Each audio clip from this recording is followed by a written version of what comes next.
Senator Paterson. Thank you, Mr President. And my question is to the Minister for Foreign Affairs, Senator Payne.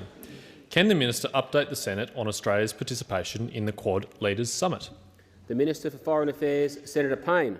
Thank you very much, Mr President, and thanks Senator Paterson for his question. It is timely indeed that His Excellency is in the gallery today for this question, because, Mr President, on Saturday I was pleased to join the Prime Minister for the first Quad Leaders meeting, which followed the third Quad Foreign Ministers meeting in February.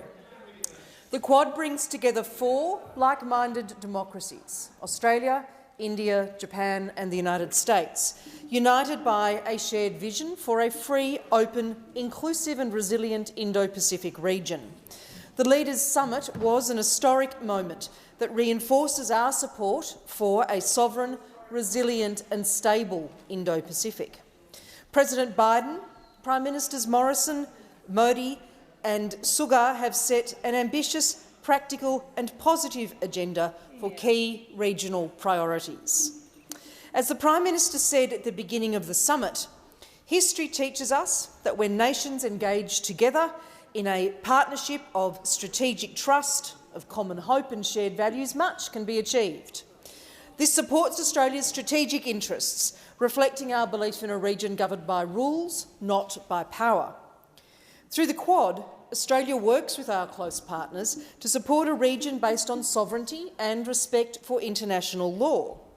The Quad complements Australia's engagement in ASEAN-led, ASEAN-centred architecture and other bilateral, regional and multilateral groupings.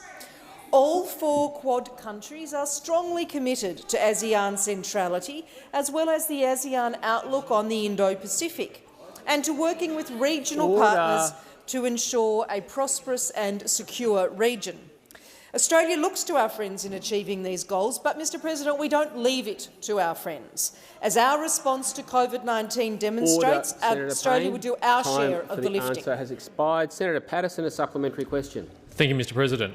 Minister, how is Australia working with our key partners to secure and distribute COVID-19 vaccines in the Pacific and Southeast Asia? Senator Payne. Thank you, Mr President. And in the spirit, indeed, of our important response to the 2004 Boxing Day tsunami, Quad leaders launched a landmark partnership on Saturday to support our region's recovery from COVID-19. Together, we're taking action to expand safe and effective COVID-19 vaccine manufacturing and delivery in 2021. Reflecting our respective strengths, our investments will ramp up vaccine manufacturing capacity, fund the procurement and distribution of vaccines and provide last-mile delivery support. Building on the government's existing commitment of a $523 million regional vaccine access and health security program, Australia has pledged an additional $100 million to be allocated in consultation between Quad partners.